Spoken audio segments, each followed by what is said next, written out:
এতিয়া সন্ধিয়া একদম 5টা বাজি গ'ল, যিহেতু ৰুমটো আন্ধাৰে পৰি গৈছেগৈ।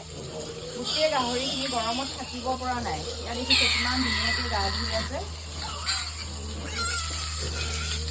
এয়াই নিজে যিমান ভাগৰত থাকিলেও সেই ভাগৰ দূৰ কৰি একদম ধুনীয়াকৈ ধুব কৰিব লাগিব, কাৰণ বেছি গৰম পালে সিহঁতৰ অসুবিধা হ'ব। সেইকাৰণে ইমান গৰমত ৰাখিব নোৱাৰি।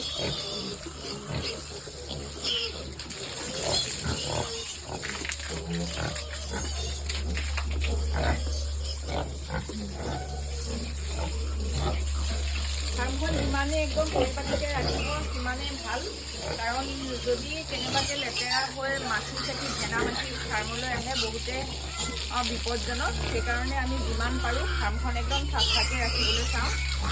দিনটোত লাগিলে 2বাৰ হওক 3বাৰ হওক ধুই থাকোঁ। যিহেতু এখন ফাৰ্মত বহুতখিনি টকা সোমাই থাকে ন।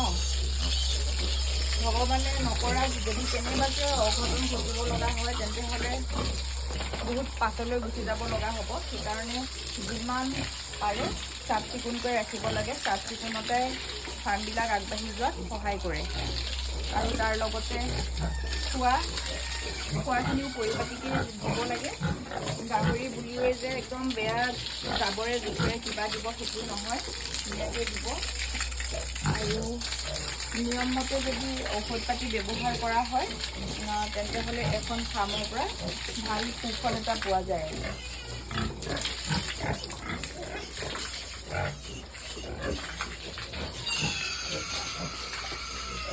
দেখিছ ইমান ওপৰেদি একদম ওলাই